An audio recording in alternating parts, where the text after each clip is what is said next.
ঔষধ ছাড়া সারা রাত কিভাবে সহবাস করব? অনেক পুরুষ ভাই এই বিষয়টি জানতে চেয়েছিলেন। হ্যালো ভিউয়ার্স, আসসালামু আলাইকুম। Welcome back to my channel. আশা করি সকলে ভালো আছেন, সুস্থ আছেন। চলুন চলে যাই মূল আলোচনায়। অনেক পুরুষ ভাই বলেন যে আমি শারীরিকভাবে সুস্থ আছি বা সক্ষম আছি, কিন্তু যখন স্ত্রীর কাছে যাচ্ছি খুব দ্রুত পতন ঘটে যাচ্ছে। আমি চাইলেও কেন যেন সারা রাত স্ত্রীর সাথে মিলন করতে পারছি না বা থাকতে পারছি না। তো এই সমস্যা যদি দূর করতে হয় তাহলে আজকে আপনাদের ঔষধ ছাড়াই কিভাবে আপনারা সময় বৃদ্ধি করবার জন্য কিছু পরামর্শ থাকবে, টেকনিক থাকবে এবং একটা রেমেডি বলে দেবো, মিল্ক শেক তৈরি করে যেটা খাবেন, খাওয়ার মাধ্যমে আপনাদের এই সমস্যাটা বলতে গেলে 80% রিকভারি করতে পারবেন। তো এক্ষেত্রে আমাদের প্রথম নম্বর যে কাজটা করতে হবে, যে দীর্ঘ সময় নিয়ে আমরা ঔষধ ছাড়া স্ত্রীর সাথে সারা রাত থাকতে চাই, তাহলে প্রথম নম্বর কাজটা হচ্ছে পরিষ্কার পরিচ্ছন্নতা অবলম্বন করতে হবে বা হাইজিন মেনটেন করতে হবে। একটা বিষয় খুব ভালোভাবে মনে রাখতে হবে যে মিলনের শুরুতে যদি একজনের প্রতি একজনের কোনো কারণে খারাপ লেগে যায় বা অস্বস্তি ফিল করেন, তাহলে কিন্তু ওই দম্পতি বা ওই পার্টনারের সময় নেওয়াটা কঠিন হয়ে যায়। অর্থাৎ একজন পুরুষ যখন সারাদিন বাইরে থাকেন, কঠোর পরিশ্রম করেন, তখন তার শরীরে ঘামের দুর্গন্ধ থাকতে পারে, মুখে দুর্গন্ধ থাকতে পারে বা সে অপরিষ্কার থাকতে পারেন। অবশ্যই মিলনের আগে ভালো করে দাঁত মুখ ব্রাশ করে নিতে হবে এবং প্রাইভেট পার্টগুলো পরিষ্কার পরিচ্ছন্ন করে নিতে হবে। সম্ভব হলে গোসল করতে হবে এবং সারাদিনের যে ঘামে দুর্গন্ধমাখা কাপড় চোপড় এটা ছাড়তে হবে, ভালো মানের পারফিউম ব্যবহার করতে হবে। ঠিক একইভাবে স্ত্রী হিসেবে যিনি আছেন তিনিও কিন্তু সারাদিনের যে ক্লান্তি মাখা ঘামের দুর্গন্ধযুক্ত কাপড় চোপড় ছিল এগুলো ছাড়তে হবে, পরিষ্কার পরিচ্ছন্ন থাকতে হবে এবং অবশ্যই ভালো মানের সুগন্ধি বা পারফিউম এটা ব্যবহার করতে হবে, যাতে কারো মুখের দ্বারা, শরীরের দুর্গন্ধ দ্বারা অন্যজন কষ্ট না পান, বিরক্তি বা অস্বস্তির মধ্যে না পড়েন। দ্বিতীয় নম্বর যে কাজটা করতে হবে, নিরাপদ একটা পরিবেশ কিন্তু থাকতে হবে, অর্থাৎ রুমের পরিবেশটা যেন নিরাপদ হয়।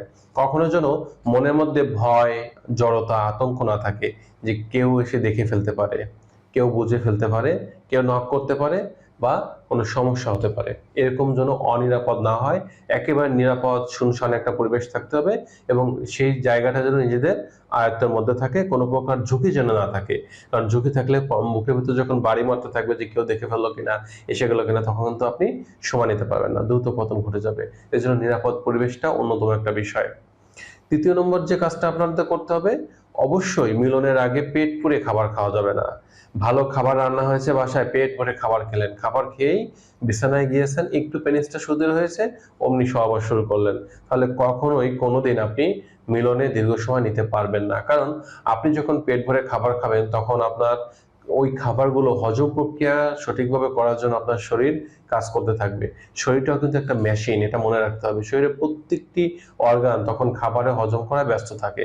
এই অবস্থায় যখন আপনি তাকে আবার মিলনের জন্য তৈরি হতে চাপ দিবেন, ব্রেনকে সিগন্যাল দিবেন, তখন কিন্তু আপনার শরীরটা সঠিকভাবে কাজ করতে পারবে না এবং তখন দেখা যাবে যে দ্রুত বীর্যপাত ঘটে যাবে এবং আপনি অল্পতেই হাঁপিয়ে উঠবেন, আপনার নিঃশ্বাস ঘন হয়ে আসবে। ঠিক একইভাবে আপনার যে পার্টনার বা স্ত্রী হিসেবে যিনি আছেন তার মধ্যেও কিন্তু এই সমস্যাগুলো দেখা দেবে।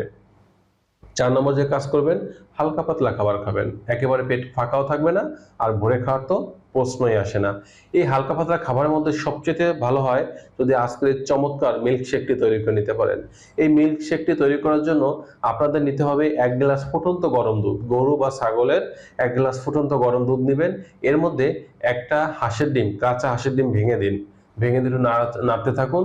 এরপর এর মধ্যে দিবেন ১ থেকে ২ টি যেকোনো মানের পাকা কলা, এটা কুচি করে ভিতরে দিয়ে দিন এবং ৪ নম্বরের সাথে অ্যাড করবেন ১ চামচ খাঁটি মধু। আর মধু যদি খেতে না পারেন বা দিতে না চান, সেক্ষেত্রে ২ থেকে ৩ টি খেজুর বা খেজুরের যে অংশ আছে এটাকে এর মধ্যে কুচি করে দিয়ে দিন। এরপরে লাস্ট অপশনের সাথে অ্যাড করবেন ১ চিমটি বা ১ চামচের ৪ ভাগের ১ ভাগ গরম মসলা বা লবঙ্গ, দারচিনি, এলাচের যে পাউডার, এই ৩ টে সমানে যে পাউডার, এটা ১ চিমটি বা ১ চামচের ৪ ভাগের ১ ভাগ এটার মধ্যে দিয়ে দিন। সুন্দর করে নাড়তে থাকুন। কুসুম গরম অবস্থা যখন চলে আসবে তখন এটা খেয়ে নিন। এটা খাওয়ার ১৫ মিনিট থেকে সর্বোচ্চ ৩০ মিনিটের মধ্যে দেখবেন আপনার শরীরে একটা বাড়তি এনার্জি যোগ হচ্ছে, উত্তেজনার সৃষ্টি হচ্ছে, অর্থাৎ এটা এনার্জি বুস্টিং হিসেবে কাজ করতেছে। তবে এখানে একটা প্রশ্ন থাকবে, অনেকে বলবেন যে আমি তো কাঁচা ডিম খেতে পারবো না। সেক্ষেত্রে বলবো, যদি কেউ কাঁচা ডিম খেতে না পারেন, অবশ্যই আপনি চাইলে সিদ্ধ ডিমটাকে এর মধ্যে কুচি করে দিতে পারেন। এটা কারা খাবো না, যেহেতু এটা আমাদের এনার্জি বৃদ্ধি করে, আমাদের ব্লাড সার্কুলেশন বৃদ্ধি করে। এক্ষেত্রে যদি কেউ অতিরিক্ত উচ্চ রক্তচাপে ভুগতেছেন বা হাই ব্লাড প্রেশারের সমস্যা যারা ভুগতেছেন তারা অবশ্যই এটা থেকে এড়িয়ে থাকবেন বা এটা থেকে দূরে থাকবেন। কারণ হচ্ছে আপনি যখন এটা খাবেন, আপনার শরীরে যখন ব্লাড সার্কুলেশন বৃদ্ধি পাবে, এমনিতেই আপনার হাই প্রেশার, তখন আপনার প্রেশার বেড়ে যাবে, আপনার প্রেশার ফল্ট করতে পারে, আপনার জন্য মৃত্যুর ঝুঁকিও চলে আসতে পারে।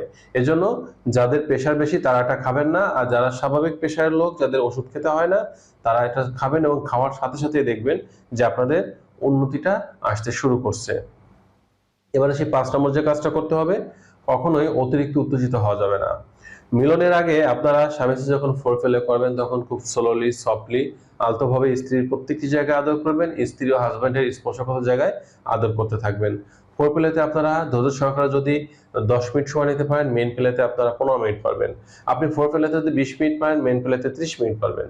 অর্থাৎ আমরা বলি ফোরপ্লেটাকে বেশি গুরুত্ব দিতে, কারণ ফোরপ্লেতে আপনি কত সময় থাকতেছেন তার উপর ভিত্তি করে কিন্তু আপনার মেইন প্লের টাইমিংটা অনেক ক্ষেত্রে নির্ভর করে থাকে বা ভালো লাগাটাও কাজ করে থাকে। এই জন্য উত্তেজনা প্রশমিত করুন, ধীরে ধীরে ধীরে সুস্থ মস্তিষ্কে ফোরপ্লেতে অংশগ্রহণ করুন, এরপরে মেইন প্লেতে গমন করুন। আর 6 নম্বর যে কাজটা করবেন, আপনি যখন টার্গেট থাকবে আপনার যে আমি দীর্ঘ সময় নিয়ে বিছানায় থাকতে চাই, পারফরমেন্স ভালো রাখতে চাই, তাহলে একটা সময় দেখা যাবে 15-20 মিনিট পরে স্ত্রীর কিন্তু লুব্রিকেশন আসাটা আগের মতো থাকবে না, কমে যাবে, আস্তে আস্তে ধীরে ধীরে কমতে থাকবে। তখন কিন্তু জায়গাটা শুষ্ক হতে থাকবে এবং আপনার ইরেকশনটা বেশি হবে, অর্থাৎ আপনার পেনিসের যে ঘর্ষণটা এটা বেশি লাগবে। আর বেশি ঘর্ষণ লাগলে জায়গাটা যখন শুষ্ক হয়ে যাবে তখন কিন্তু আপনার দ্রুত পতন ঘটবে।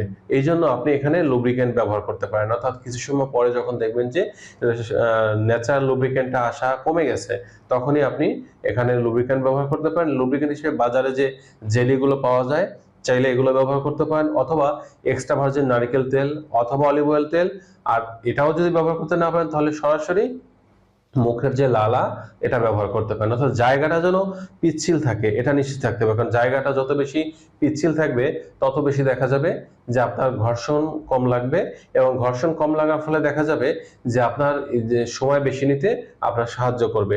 আর যত বেশি জায়গাটা শুষ্ক থাকবে তত ঘর্ষণ বেশি লাগবে এবং আপনার কিন্তু দ্রুত পতন ঘটবে। এই বিষয়টা মাথায় রেখে অবশ্যই জেল বা লুব্রিকেশন জাতীয় কিছু এটা ব্যবহার করতে হবে। এবার আসি 7 নম্বর যে কাজটা করবেন, অবশ্যই পজিশন চেঞ্জ করবেন। গতানুগতিক ধারার যে কোনো একটা পজিশন এটা চালিয়ে যাবেন না, মাঝে মাঝে জি হুইস position, top up position, cowgirl method position অথবা মিশনারি পজিশন, বিভিন্ন পজিশন বা ডগ স্টাইল পজিশন, এগুলো অ্যাপ্লাই করুন। এগুলো যখন অ্যাপ্লাই করবেন তখন স্বামী স্ত্রীর মধ্যে যেমন একটা বাড়তি ভালো লাগা কাজ করবে, আবার স্বল্প বিরতি পাওয়ার কারণে দেখা যাবে আবার নতুন করে উত্তেজনার সৃষ্টি হচ্ছে। এই জন্য এটা দীর্ঘ সময় ক্যারি করতে কাজ করে থাকবে। এবার আসি 7 নম্বর যে বিষয়টা থাকবে, যখন আপনি প্রথমবার বীর্যপাত করলেন বা আপনাদের স্বামী স্ত্রী উভয়ের সুন্দর সুখটা গ্রহণ করলেন, অর্গাজম বা বীর্যপাতের সুখটা গ্রহণ করলেন, এরপরে দ্বিতীয়বার মিলনের আগে অবশ্যই ন্যূনতম 2 ঘন্টার একটা বিরতি দিন। অর্থাৎ এই সময়ে আবার যখন আপনাদের বীর্যপাত ঘটবে, ওয়াশরুমে গিয়ে ভালো করে ফ্রেশ হন, পরিষ্কার পরিচ্ছন্ন হন, এবং দ্বিতীয়বার আবার মিলনের আগে অবশ্যই হালকা পাতলা পুষ্টিকর খাবার খান। কোনো হালকা পাতলা খাবার খেতে পারেন, অথবা দ্বিতীয়বার আপনারা দুধ রাখতে পারেন, ডিম রাখতে পারেন, খেজুর, মধু, বাদাম, কিশমিশ এগুলো রাখতে পারেন, অথবা দেখা যাচ্ছে কোনো পিঠা জাতীয় খাবার রাখতে পারেন, বা ভাত বা অন্য জাতীয় কিছু হালকা পরিমাণে খাবেন, যেটা আপনার একেবারে পেট পুরেও হবে না, আবার শরীর ক্লান্তিটা দূর করতে কাজ করবে। বা কোনো ফলের রস খেতে পারেন। এগুলো যখন খাবেন দেখবেন দ্বিতীয়বার আবার আপনাদের এনার্জি বুস্টিং হতে শুরু করছে। এবং ঠিক একই নিয়মে প্রথমবার যে নিয়মগুলো অ্যাপ্লাই করেছিলেন সেই নিয়মে আবার যদি দ্বিতীয়বার শুরু করেন, দেখবেন একেবারে ভর হয়ে যাবে, তাও কিন্তু আপনাদের সহবাসের যে ইচ্ছা শক্তি এটা কমবে না, এবং সারা রাত ভরে আপনারা কোনো প্রকার মেডিসিন ছাড়াই ইনশাল্লাহ সহবাস করতে পারবেন। তো বন্ধুরা, এই ছিল আজকের বিষয়। নারী এবং পুরুষের স্বাস্থ্য বিষয়ক তথ্যবহুল পরামর্শ পাওয়ার জন্য অবশ্যই কমেন্ট করতে পারেন। আমি চেষ্টা করবো আপনাদের প্রত্যেকটি কমেন্টে রিপ্লাই দেওয়ার জন্য। আজ এ পর্যন্তই। আল্লাহ হাফেজ।